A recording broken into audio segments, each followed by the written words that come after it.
से भाई नमस्तुते।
सरस्वती माता की जय, खड़ापति सरकार की जय, सुरेश्वर महादेव की जय, महाकालेश्वर भगवान की जय, ओंकारेश्वर भगवान की जय, गंगा महारानी की जय, सरस्वती माता की जय, श्री हनुमान जी महाराज की जय, प्रयागराज भगवान की जय, संत सदगुरुदेव की माता की संता संतानहंकारो यत्पदानं वेणवास्यनं तनिचार्यानं प्रणमामि। यदनवतो जन्तुवा सर्वदुःखातिगो भवेत् त्वं सर्वदा वन्दे श्रीवल्लभनन्दनं अज्ञानतिमिरागास्य ज्ञानशलाकया चक्षुरुन्मीलितं तस्मै श्रीगुरवे नमः। नमामि हृदयश्रीशैलं लक्ष्मीसहस्रशर्मणं कलानिधिं चतुर्भिश्व चतुर्भिश्वतिविस्तवश्रुजायते स्वपञ्चदा हृदये।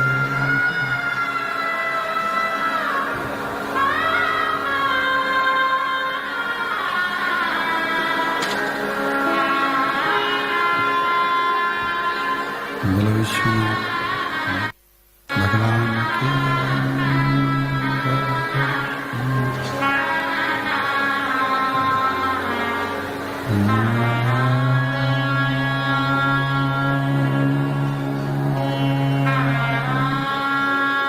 नमः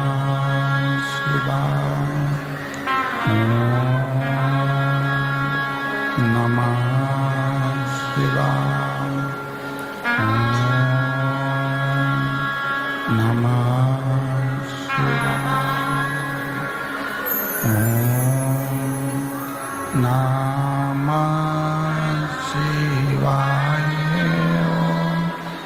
नमः शिवाय, नमः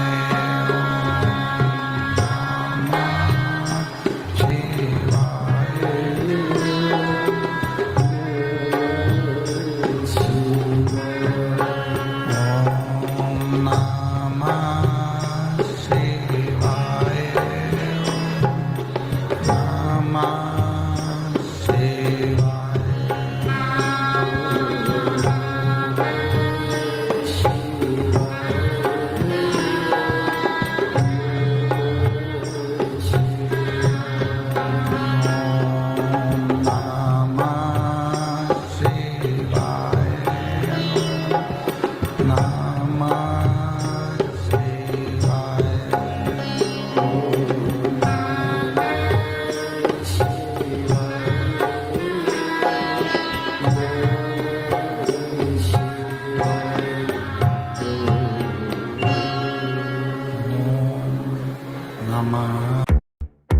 नमः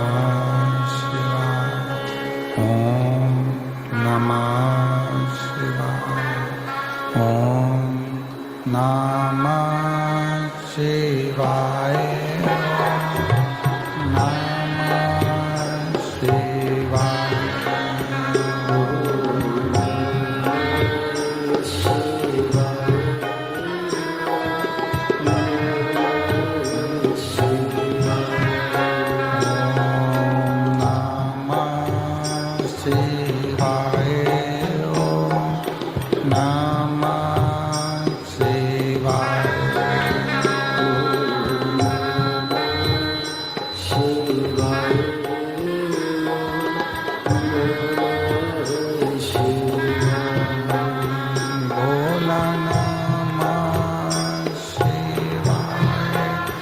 गौरा नमः शिवाय। गौरा नमः शिवाय। गौरा नमः शिवाय।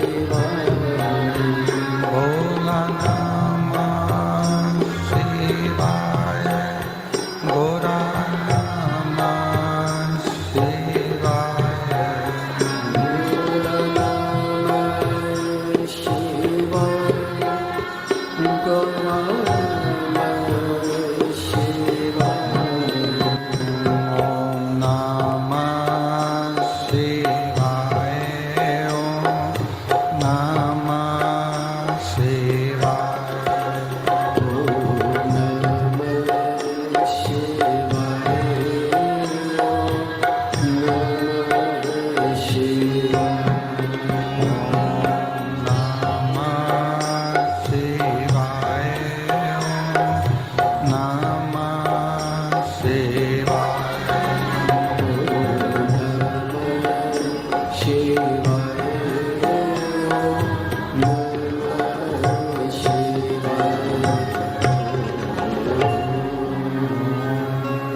नमः शिवाय।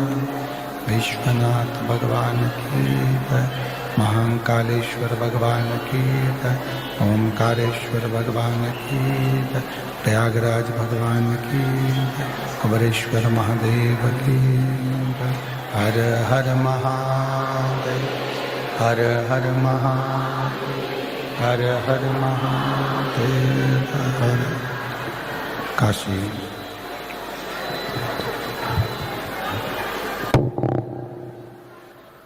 विश्वनाथ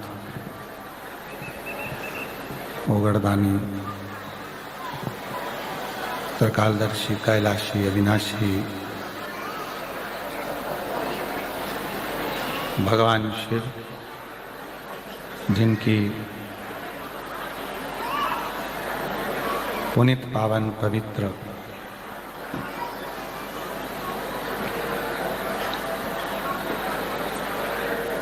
शिव महापुराण की कथा प्रयागराज की पवित्र धरा,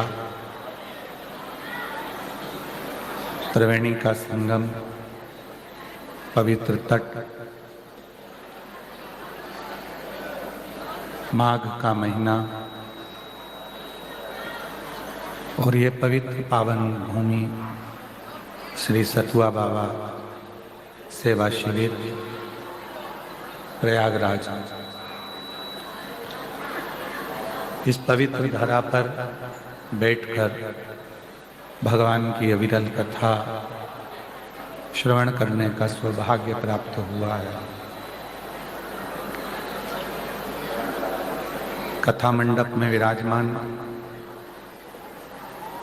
जगतगुरु महामंडलेश्वर श्री संतोषाचार्य जी सतुआ बाबा जी महाराज जी के पावन सानिध्य में 5 दिवसीय शिव महापुराण की कथा चल रही है, जो आज विराम की ओर है। एक बार सतुआ बाबा जी के लिए जोरदार ताली बजाकर उनका साधुवाद, वंदन, अभिनंदन। जिन्होंने इस पवित्र पावन तीर्थराज में बहुत दिव्यता और भव्यता के साथ में इस पवित्र पावन कथा को आयोजित किया। कथा मंडप में ही विराजमान भेंट द्वारका से महामंडलेश्वर परम पूज्य श्री गोपाल दास जी बाबा जी, जिनका नित्य स्नेह इस व्यासपीठ पर मिलता है। कथा मंडप में ही विराजमान खाक चौक के अध्यक्ष जी, साथ में ही विराजमान महंत संत साधुजन तपस्वी जन महामंडलेश्वर जी एवं सभी पूरी रात से इस भयंकर कोहरे में जो पानी जैसा बरस रहा है और इसे कोहरे में, भयंकर कोहरे में पूरी रात से इंतजार कर रहे इस कथा का, ठंड में सभी शिव भक्त, कथा के आज के यजमान श्री संजय तिवारी जी, श्री शनि देव धाम, श्री मनोज कुमार जी प्रधान जी, श्री बलवंत कुमार जी क्षेत्र पंचायत सदस्य, श्रृंगवेरपुर धाम प्रयागराज से एक बार जोरदार ताली बजाकर सभी यजमान परिवार का स्वागत, वंदन, अभिनंदन, जिन्होंने इस कथा के मुख्य यजमान पद ग्रहण किया एवं अपने जीवन को सार्थक किया।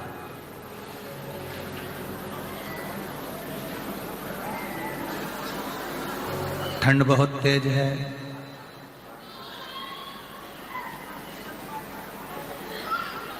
कम्बल ओढ़ के रखो, नहीं तो शरीर बिगड़ जाएगा। उसी तरह संसार की आंधी भी बहुत तेज है, शिव पुराण को ओढ़ के रखो, नहीं तो जीवन बिगड़ जाएगा।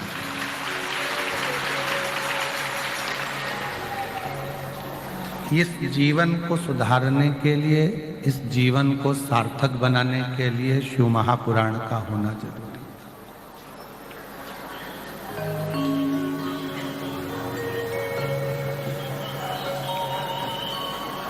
कई लोग कहते हैं गुरुजी हमारा घर बिगड़ गया, कई लोग कहते हैं गुरुजी हमारा परिवार बिगड़ गया। शिव महापुराण की कथा कहती है घर परिवार बिगड़ने से पहले हमारा आहार बिगड़ता है।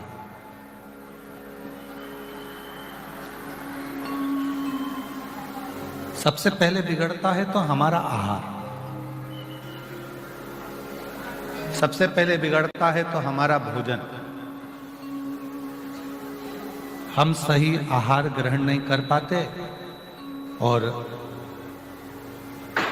आहार बिगड़ा तो भाषा बिगड़ी, भाषा बिगड़ी परिवार बिगड़ा, और परिवार बिगड़ा तो फिर धीरे धीरे पूरा संसार बिगड़ा। ये पूरा जो समय चक्र है, ये पूरा हमारा भोजन पर निर्भर करता है कि हम कैसा भोजन ग्रहण करते हैं।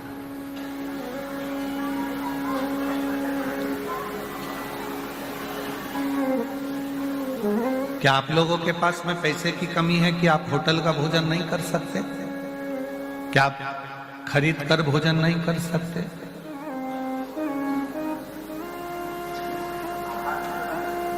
पर आप जब किसी मठ मंदिर में जाते हो, संतों के पास जाते हो, साधुओं के पास जाते हो, गुरुजन के पास जाते हो, माघ मेले में आते हो, कुबेरेश्वर बाबा की पवित्र धारा सीहोर में पहुंचते हो, तो सबसे पहला काम तुम ये करते हो कि हमें कुबेरेश्वर धाम की ही खिचड़ी को पाना है, होटल में नहीं भोजन करते।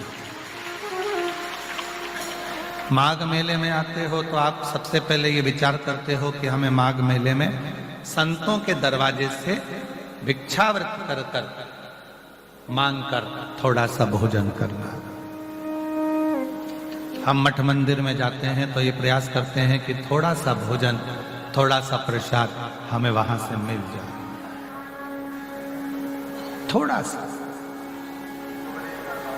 और जब वो थोड़ा सा प्रसाद हमको मिलता है तो हमने अपने साल भर में जितना भी व्यर्थ का कुछ खा लिया होता है, व्यर्थ का कुछ पा लिया होता है, तो वो संत, साधु, मठ मंदिर या कहीं कुबेरेश्वर धाम की थोड़ी सी भोजन प्रसादी पाते हैं तो हमारे भीतर के जो गलत विचार हैं, गलत विकार हैं, वो धीरे धीरे समाप्त होते चले जाते हैं, धीरे धीरे समाप्त होते। उन विकारों को समाप्त करने के लिए संत के दरवाजे का, साधु के दरवाजे का, गुरुजन के दरवाजे का, शिव के दरवाजे का थोड़ा सा भाग जरूर है, थोड़ा सा।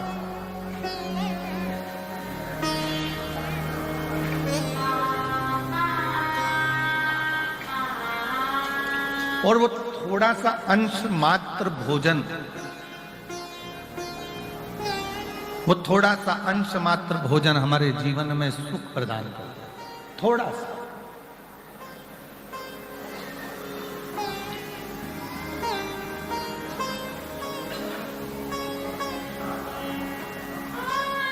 आप आए हो शिव महापुराण की कथा को श्रवण करने के लिए, भगवान देवादिदेव महादेव के पवित्र चरित्र को धारण करने के लिए।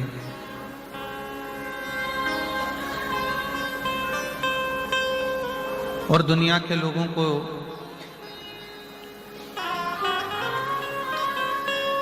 ये लगता है कि बताओ इतनी कोहरे में, इतनी ठंड में कौन बोलता है तुमको कि रोड पर पड़े रहो रात भर, कम्बल ओढ़कर, नीचे जमीन भी ठंडी है, ऊपर से पानी ओस जैसा गिर रहा है और आप अपनी कम्बल ओढ़कर रात भर कथा का इंतजार कर रहे हो। रात इतने कोहरे में, इतनी ठंड में आप सीहोर वाले बाबा का इंतजार नहीं कर रहे हो। इतने ठंड में, इतने कोहरे में आप उस शिव का इंतजार कर रहे हो जो कैलाश पर बसता है, काशी में बसता है, उज्जैनी में बसता है।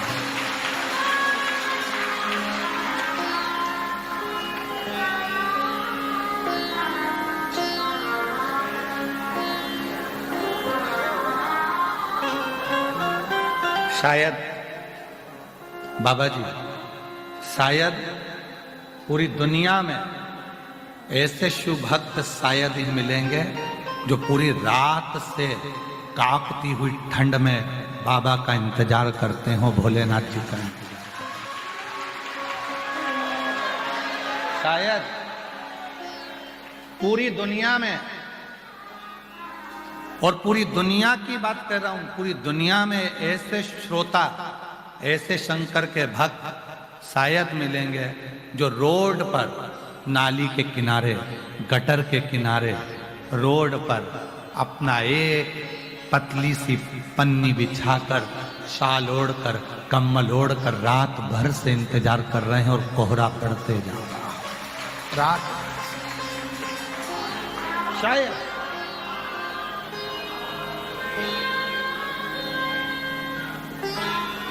यहां आने से पहले एक बात कही थी आपसे। कल्पवासी 1 महीने तक कल्पवास करते हैं, सत्संग करते हैं, भजन करते हैं और पुण्य कमाकर लेकर जाते हैं। 1 महीने तक सत्संग भजन कर कर पुण्य कमाकर लेकर जाते हैं।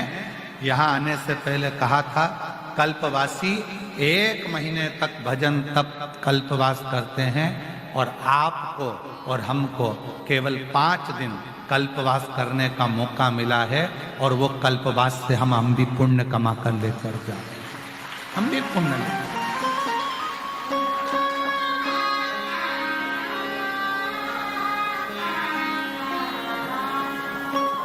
और मेरी जीजियों, कल्पवासी एक तंबू के अंदर, एक टेंट के अंदर रहे होंगे 1 महीना, पर आपने वो कल्पवास करा है कि खुले आसमान में, रोड पर सोकर, माई गंगा की गोद में, संतों के आशीर्वाद से, साधुओं के आशीर्वाद से बैठकर रात निकालकर भगवान की कथा का रसतत्व ग्रहण करते हुए, भगवान की भक्ति को करते हुए अपने ये दिन निकाले, अपने दिन।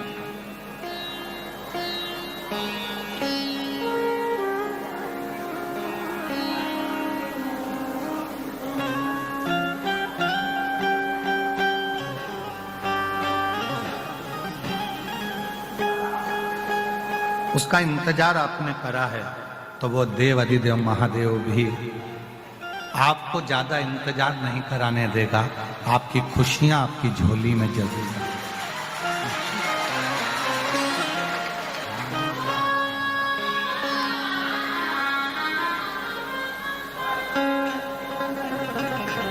और सुन लो मेरे भोले त्रिपुरारी,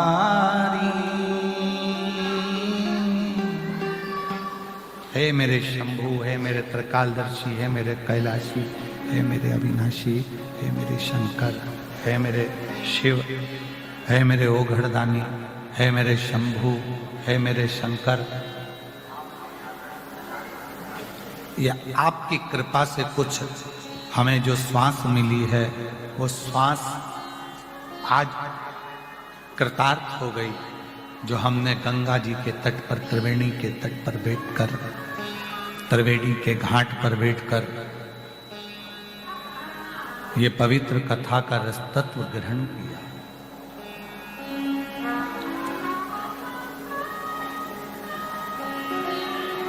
और मेरी टूटे ना भजन की लड़ी,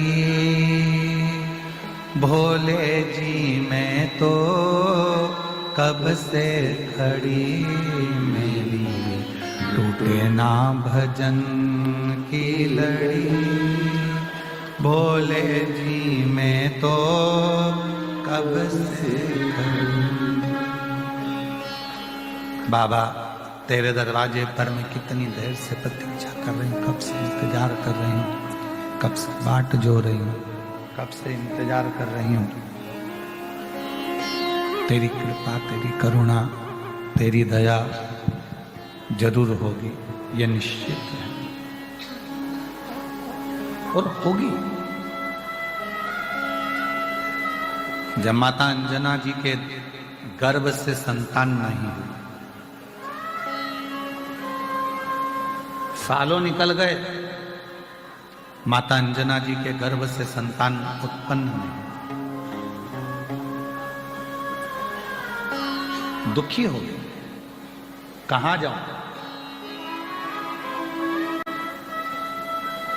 किससे कहूं कि मुझे औलाद नहीं हो रही है, मुझे संतान नहीं हो रही।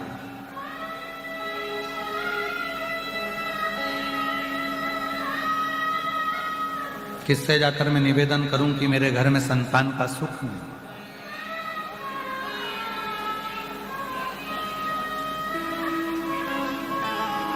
और केवल एक नारी होती है जिसको बहुत सुनना पड़ता है।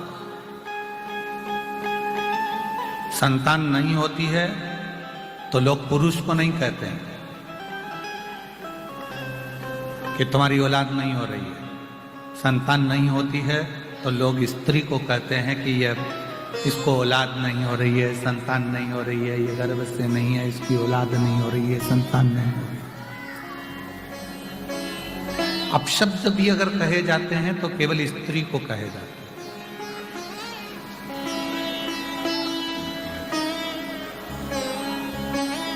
संतान नहीं है। अंजना माता को बारंबार, माँ अंजना जी से बारंबार कहा जाता है, बार बार कहते हैं कि तुम्हें संतान का सुख नहीं है, तुम्हें संतान नहीं है, तुम्हें संतान नहीं है, तुम्हें औलाद नहीं है, संतान नहीं है। थक गई माँ, अंजना माता सुन सुन के थक गई कि मुझे औलाद नहीं, मुझे संतान नहीं, मुझे संतान का सुख नहीं। तब माँ अंजना केसरी बाबा से बोली कि मेरे घर में औलाद नहीं होती है, संतान नहीं होती है, अब मैं किसको जाकर करूं, किससे निवेदन करूं, किससे प्रार्थना करूं।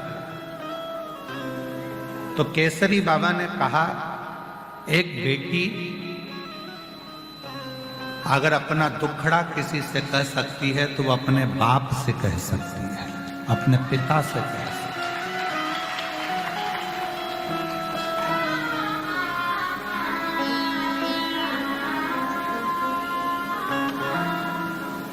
दो पिता हैं, एक ने जन्म दिया और दूसरे ने पालन किया। एक पिता, अपना पिता, दूसरा वो परम पिता, दूसरा है वो परम पिता, वो देव अधिदेव महादेव भगवान शिव, वो घड़धानी शंभु त्रिकालदर्शी कैलाशी अविनाशी शंकर, वो भी पिता। और मेरी जीजियों, आप बाहर की आवाज बढ़ा रहे हो, अंदर की आवाज नहीं बढ़ रही है। मेरी जीजियों, अपने दुखड़े को अगर कहना है तो एक बार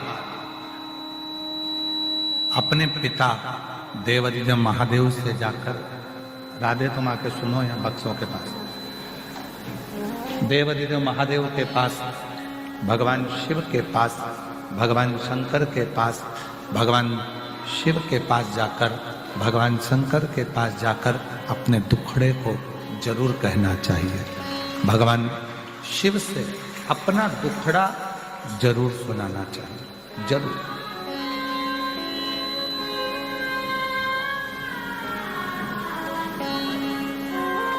और मेरी टूटे ना भजन की लड़ी, भोले जी में तो कब से टूटे ना, भोले जी में तो कब से। अपने जब शिव से जाकर कहोगे तो शिव स्वीकार करें। पिता से कहो। अंजना माता ने जैसे ही सुना कि मुझे अपने पिता से जाकर कहना है, अपने बाबुल से जाकर कहना है, अपने पिता से कहना है, तो अंजना माता गौतम बाबा के पास पहुंच गई। और गौतम बाबा के पास जाकर माता अंजना ने निवेदन किया। पिताजी बोले, आज तू आ कैसे गई? तू तो कभी आती नहीं थी, समय नहीं मिलता था तेरे को, और तू आज आई है, क्या बात है, तेरे को कैसे आना हुआ? अंजना माता कहती हैं, पिताजी बहुत दिन से मन में एक दुख है, एक दुख है।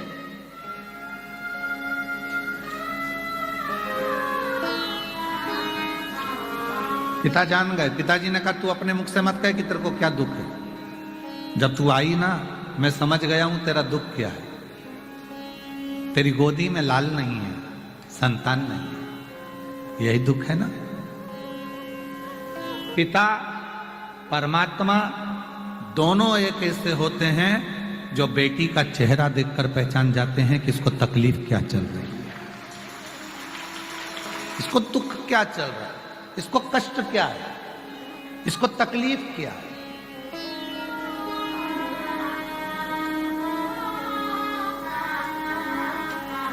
क्या दुख है इसकी जिंदगी में, एक पिता जान जाता है। लोग कहते हैं कि बेटी की विदाई में सबसे ज्यादा मां रोती है, पर शिव महापुराण की कथा कहती है कि बेटी की विदाई में जितना बाप रोता है उससे ज्यादा दुनिया में कोई नहीं रोता, कोई नहीं। बेटी की विदाई में जितना रोता है वो बाप रोता है, बेटी की विदाई में जितना रोता है वो पिता रोता है। जब माँ जगत जननी पार्वती जी, जब माता पार्वती जी, जगत जननी पार्वती जी जब विदा हुई, पार्वती माता जब विदा हुई, शिव पुराण वर्णन करती है कि 18 रात्रि तक हिमालय राज ने भोजन तक ग्रहण नहीं किया। कितनी रात्रि? 18। हिमालय राज भोजन नहीं करते हैं पार्वती की विदाई के बाद में, 18 रात्रि तक भोजन नहीं करते। मैनावती कह रही हैं, भोजन तो कर लो, भोजन तो कर लो। जैसे ही भोजन की थाली के सामने जाकर, जैसे ही भोजन की थाली के सामने जाकर हिमालय राज बैठते हैं और बेटी पार्वती जी हिमालय राज के साथ में बैठकर भोजन करती थी तो भोजन की थाली पर पार्वती जी की याद आ जाती है और भोजन की थाली छोड़कर हिमालय राज अपने कक्ष में चले जाते हैं। प्रेम,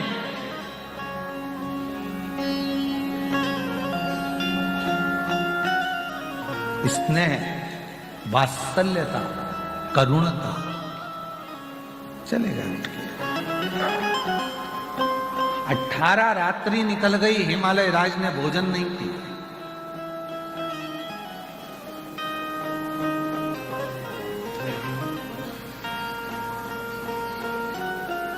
तब पार्वती जी ने कहा कि अपने स्वामी से, देवाधिदेव महादेव से, मेरा मन करता है मेरे पिताजी के पास चलना चाहिए।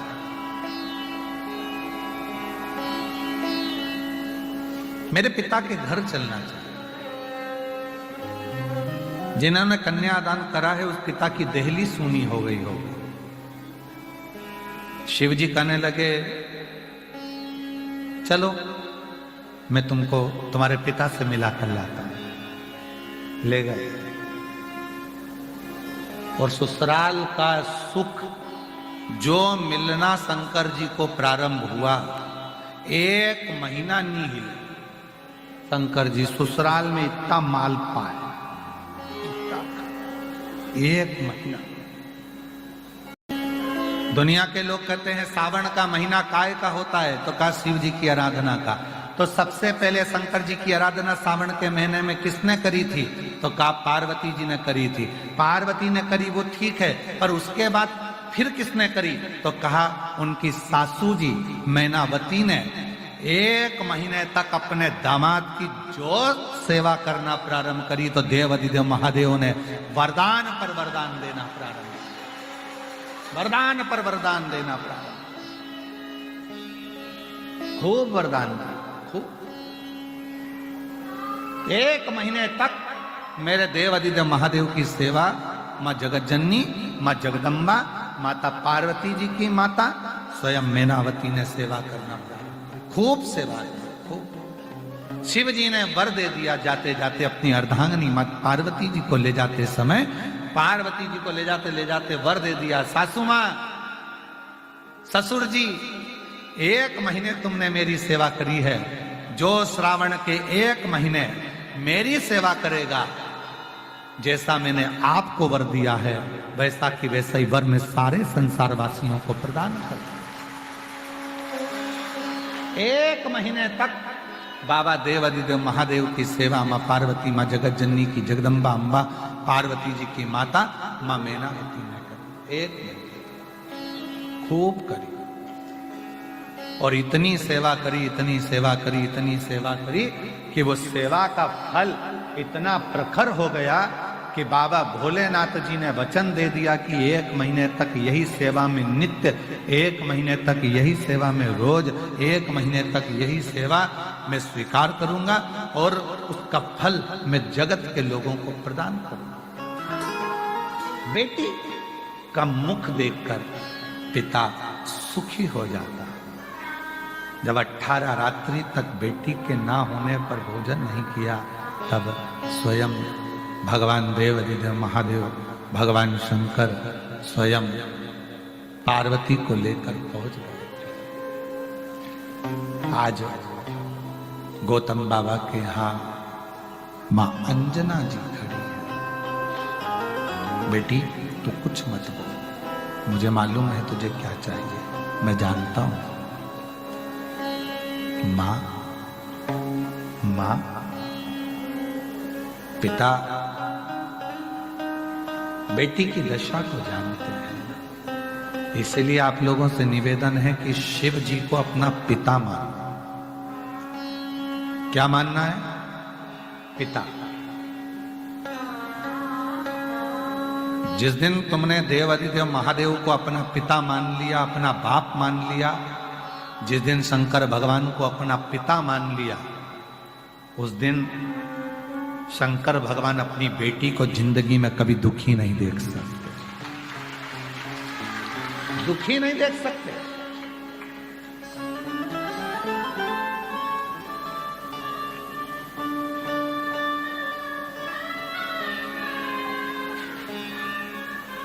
जब अशोक सुंदरी का विवाह किया मेरे भोलेनाथ जी ने, जब अशोक सुंदरी का विवाह किया मेरे शंकर भगवान ने, और अशोक सुंदरी का जब विदा किया, अशोक सुंदरी की जब विदाई करी गई, अशोक सुंदरी जब जा रही थी, तो पिताजी ने अशोक सुंदरी को विदा करते करते कहा, अशोक सुंदरी ने कन्यादान में अपने पिता से वचन लिया है।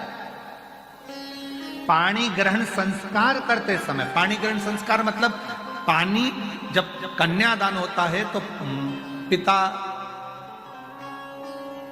पाणी ग्रहण संस्कार जब होता है उस समय पर पानी चढ़ाते हुए अपने पिता से संकल्प लिया है अशोक सुंदरी ने।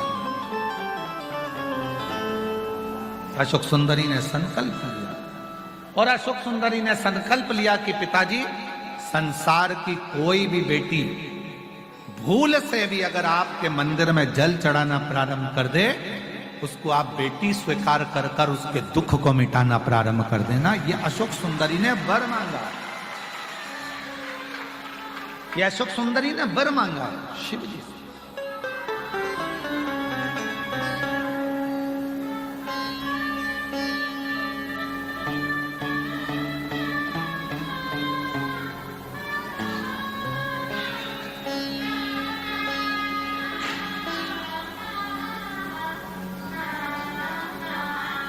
कभी योग लगेगा तो एक बार अशोक सुंदरी का ब्याह अवश्य श्रवण करना। मां अशोक सुंदरी की जो शादी भगवान देवाधिदेव महादेव ने करी, और अशोक सुंदरी का जो बचपन निकला, और अशोक सुंदरी की जो युवानी अवस्था आई, और अवस्था आने के बाद अशोक सुंदरी के घर में जो संतानें हुई, उन संतानों का जो सुख हुआ, और भगवान देवाधिदेव महादेव ने जो जो क्रम किया, वो सारा अशोक सुंदरी के विवाह प्रसंग में सुनिएगा।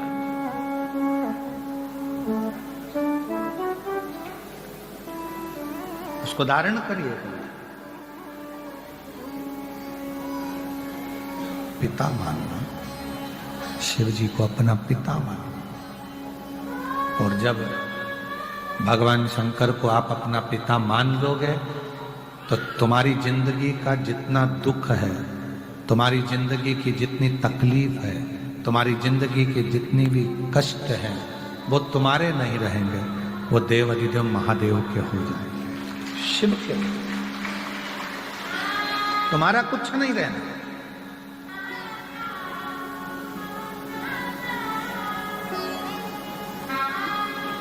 और रिश्ता तेरा मेरा सबसे है प्यारा, रिश्ता तेरा मेरा सबसे है प्यारा, तू मेरा बाबा, मैं हूँ तेरा लाला, मैं हूँ तेरा, तू मेरा बाबा, मैं हूँ तेरा लाला, मैं हूँ तेरा लाला। ये संबंध, जिस दिन बाप और बेटी का संबंध निश्चित होता है,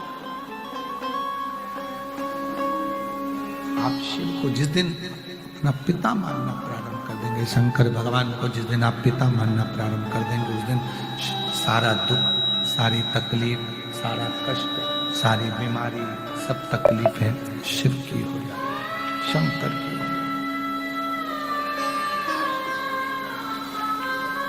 अब सौंप दिया इस जीवन का सब भार तुम्हारे हाथों, हे जीत तुम्हारे हाथों में, हे हार तुम्हारे, अब सौंप दिया इस जीवन का सब भार तुम्हारे हाथों, हे जीत तुम्हारे हाथों में, हे हार तुम्हारे। जब हमारे जीवन का संपूर्ण भार, संपूर्ण दुख, संपूर्ण तकलीफें, संपूर्ण कष्ट जब तुम शिव को सौंप दोगे, शंकर भगवान को दे दोगे, तो फिर जीवन तो अपने आप आनंदित हो जाएगा। शिव को गौतम बाबा ने कहा जना को देख करके मुझे लगता है तेरे चेहरा बोलता है कि तेरा चेहरा बोल रहा है कि तुझे दुख है, तेरी गोदी में संतान नहीं है, तेरी गोदी में औलाद नहीं, तुझे संतान नहीं है, इसलिए तू दुखी है, इसलिए तू कष्ट में है। क्या करूं मैं? और एक पिता ने अपनी बेटी को दूसरे पिता का हाथ थमाया। एक पिता ने अपनी बेटी को दूसरे पिता का हाथ थमाया। अंदर के प्रेशर नहीं आ रहे हैं स्पीकरों के। एक पिता ने दूसरे पिता का हाथ पकड़ाया, कहा एक काम करो, देव अधिदेव महादेव की आराधना करो, भगवान शंकर की साधना करो, पार्थिव लिंग का पूजन करो।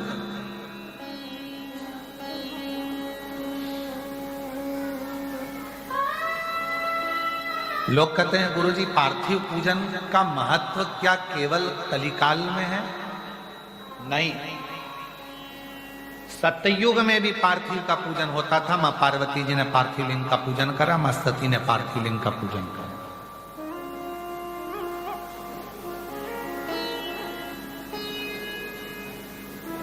त्रेता में भी पार्थिव लिंग पूजन का महत्व है। भगवान राम जी अयोध्या से लंका तक गए, बीच में जितने दिन भगवान राम जी रुकते थे वहां पार्थिव पूजन करते थे।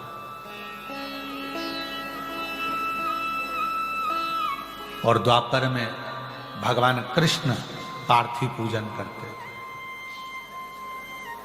और कलयुग में आप पार्थिव पूजन करते हो, यही सबसे बड़ा फर्क। कोई ऐसा युग नहीं गया जिस युग में पार्थिव पूजन नहीं हुआ। सतयुग में हुआ, त्रेता युग में हुआ, द्वापर में हुआ। सतयुग में स्वयं मां जगतजननी जगदम्बा ने किया, फिर त्रेता में भगवान श्री राम जी ने करा, द्वापर में भगवान श्री कृष्ण ने करा, और कलयुग में आप सब पूरी दुनिया के लोग पार्थिव पूजन कर रहे हैं। ये शिव तत्व की प्रधान पार्थिव पूजन। पार्थिव पूजन से क्या मिल सकता है? तो पार्वती जी ने पार्थिव पूजन कर कर शंकर को अपना बना लिया, राम जी ने पार्थिव पूजन कर कर लंका को अपना बना लिया, भगवान कृष्ण ने पार्थिव पूजन कर कर अपनी रानियों को 16,108 रानियों के संतान की प्राप्ति कर ली। और संसार के लोग कलिकाल में अगर पार्थिव पूजन करते हैं तो पार्थिव पूजन करने से उनके मनवांछित फल की प्राप्ति होती ही है। करो पार्थिव पूजन। पार्थिव पूजन का बड़ा महत्व है।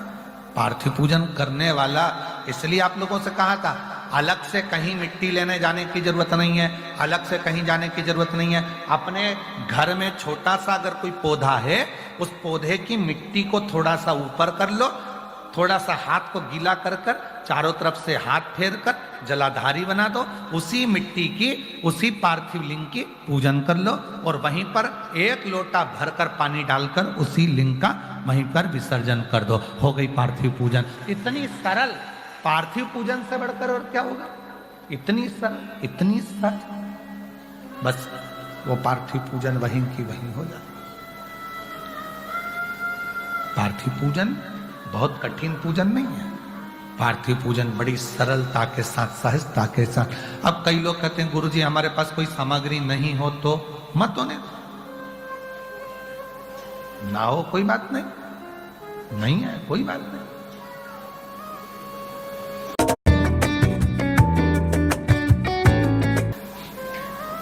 कितना सुंदर कहा है तुमरुका जी।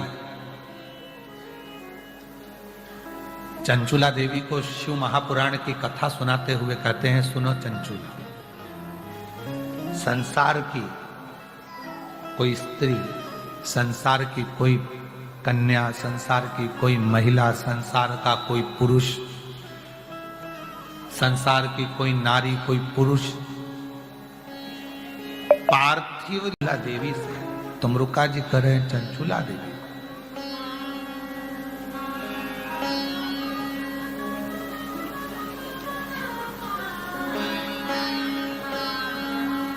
और बालू मिट्टी के बनाए भोलेनाथ, चढ़ाऊं लोटा जल भर के। बालू मिट्टी के बनाए भोलेनाथ, चढ़ाऊं लोटा जल भर के। बालू मिट्टी के बनाए भोलेनाथ, चढ़ाऊं लोटा जल भर के। बालू मिट्टी के बनाए भोलेनाथ, चढ़ाऊं लोटा जल भर।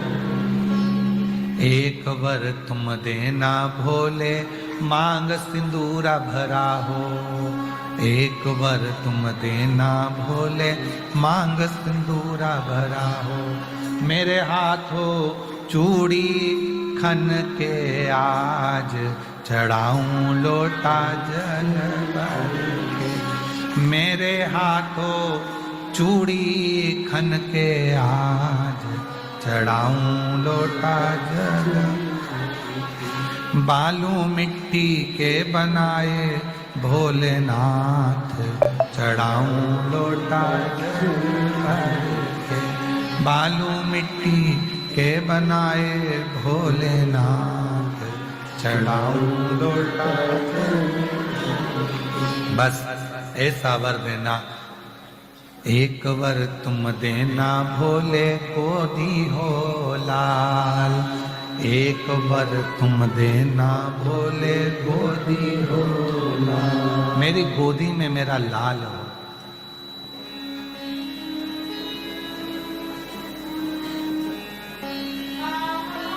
पूरा परिवार पूजूं तुझे आज।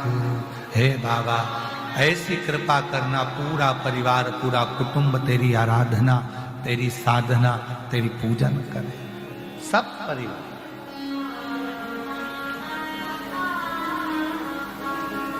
पार्थिव पूजन से हम अपने मन की सारी कामनाएं प्राप्त कर सकते। पार्थिव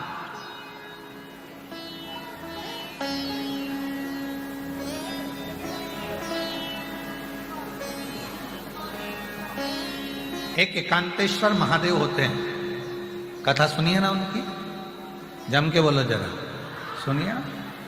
जो एकांत में,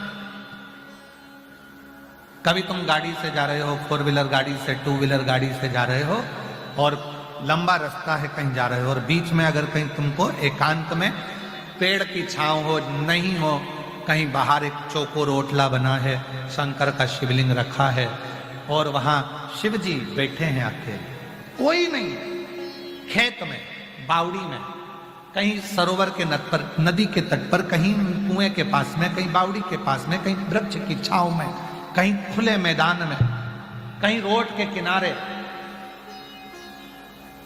एकांत में कहीं शंकर भगवान बैठे हैं। एकांतेश्वर महादेव, एकांत। तुम्हारे पास कोई पूजन का सामान नहीं है, तुम्हारे पास कोई सामग्री नहीं है, आसपास के पेड़ों की पत्तियों को तोड़ो, 5-7 पेड़ की पत्तियां तोड़कर बाबा को बड़े प्रेम से अपनी कामना कर कर देवाधिदेव महादेव को, एकांतेश्वर महादेव को चढ़ा दो और अपनी कामना कर कर चले जाओ। बाबा देवाधिदेव महादेव तुम्हारी झोली भरने के लिए तुम्हारे दरवाजे तक पहुंच। एकांतेश्वर महादेव एकांत में। अब कई माताएं कहती, गुरु जी ये कथा सुनने के बाद अब शंकर जी एकांत में मिले कहां? शिव जी तो एकांत में मिलते ही नहीं। हम तो बहुत प्रयास करते पर अब तो भोले बाबा दिखते ही नहीं एकांत। तो एकांतेश्वर महादेव तो नजर ही नहीं आते, मिलते ही नहीं है, दिखते ही नहीं है। एकांत वो मिलता ही नहीं।